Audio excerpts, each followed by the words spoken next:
ceritanya, teman-teman pecinta horor. Jangan lupa memakai handset dan siapkan kopi atau teh. Selamat menikmati. Gunung Salak, tempat yang dipenuhi kabut, mitos, dan kisah pendaki yang tak pernah pulang. Tapi, bagaimana jika yang pulang bukan lagi manusia yang sama? Ini kisah nyata, jangan sebut namanya di puncak, jangan bicara sembarangan, jangan pernah menoleh saat dipanggil, karena satu langkah salah bisa membawamu ke dunia lain. Gunung Salak, bagi sebagian orang, nama itu hanya terdengar seperti tempat wisata alam biasa. Tapi bagi sebagian lainnya, khususnya warga Bogor dan para pendaki berpengalaman, Gunung Salak punya reputasi yang lebih dari sekadar lereng curam dan kabut pekat. Gunung ini punya aura. Ada sesuatu yang membuat siapapun yang mendekatinya merasa seperti sedang diawasi. Gilang Setia adalah salah satu pendaki senior. Lelaki berusia 32 tahun itu sudah naik turun Gunung Salak sejak masih kuliah. Setidaknya 10 tahun terakhir, dia rutin mendaki hampir setiap 3 bulan sekali. Ia menganggap Salak seperti rumah kedua, tempat pelariannya saat penat dengan kehidupan kota. Kali ini, Gilang kembali mendaki, tapi tidak sendiri. Ia ditemani 3 orang. Rizky, temannya sejak SMA yang baru pertama kali ikut naik gunung. Tami, mahasiswi pencinta alam dari Bandung, dan Jalu, juniornya di komunitas pendaki. Perjalanan dimulai dari pintu masuk Cidahu. Cuaca cerah, tapi angin terasa dingin menusuk di halang. Ini Gunung Salak itu beneran angker ya? Tanya Rizky saat mereka mulai menapaki jalur. Angker kalau lo nggak sopan, jawab Gilang sambil tersenyum. Salak itu sakral. Banyak yang bilang ada kerajaan gaib di sini. Rizky mendengus. Mitos, semua gunung juga katanya begitu. Tami menimpali dengan suara pelat. Tapi Gunung Salak memang beda. Ki, temenku pernah lihat sosok perempuan berbaju putih di jalur kawah. Katanya melayang. Udah, jangan bahas yang aneh-aneh. Potong Gilang, fokus jalan dulu. Kita targetin sampai pos 3 sebelum maghrib. Perjalanan naik semakin berat. Kabut mulai turun. Padahal waktu baru menunjukkan pukul 3 sore. Semuanya berjalan dalam diam. Hanya suara ranting patah dan burung hutan yang sesekali terdengar. Di tengah jalur, Tami mendadak berhenti. Kalian denger nggak? Semua diam. Mereka saling memandang. Kayak ada suara gamelan, bisik Tami. Tapi Rizky langsung tertawa kecil. Wah, kamu kebanyakan nonton film horor. Udah jangan halu. Namun Jalu mengangguk pelan. Gue juga denger. Beneran ada suara gamelan dari arah kiri jalur. Gilang langsung menegur mereka semua. Jangan komentar macem-macem. Kalau denger suara aneh, abaikan, jangan direspons. Anggap angin lewat. Setelah itu suasana jadi kaku. Tidak ada yang berani berbicara terlalu keras. Hutan terasa lebih sunyi dan berat. Menjelang maghrib, mereka sampai di area terbuka dekat pos 3. Di situ mereka mendirikan tenda. Kabut makin tebal dan hawa dingin menusuk tulang. Saat makan malam, Rizky mulai terlihat gelisah. Pandangannya ke arah hutan lebat di belakang tenda. Tadi gue lihat ada orang tua berdiri di sana, bisiknya lirih. Gilang menatapnya serius. Jangan asal lihat, Ki. Kalau kamu merasa ada yang aneh, bilang. Tapi jangan deskripsikan. Jangan cerita-cerita yang bisa bikin dia datang.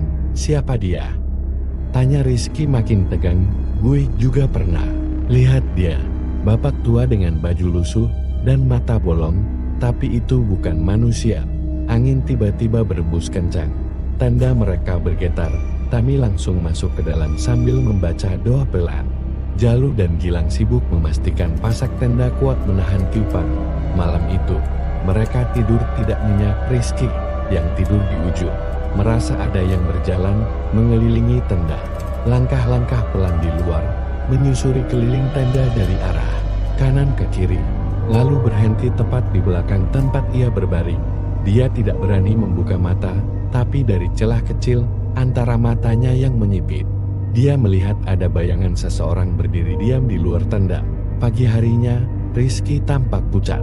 Matanya merah, karena tak bisa tidur semalaman.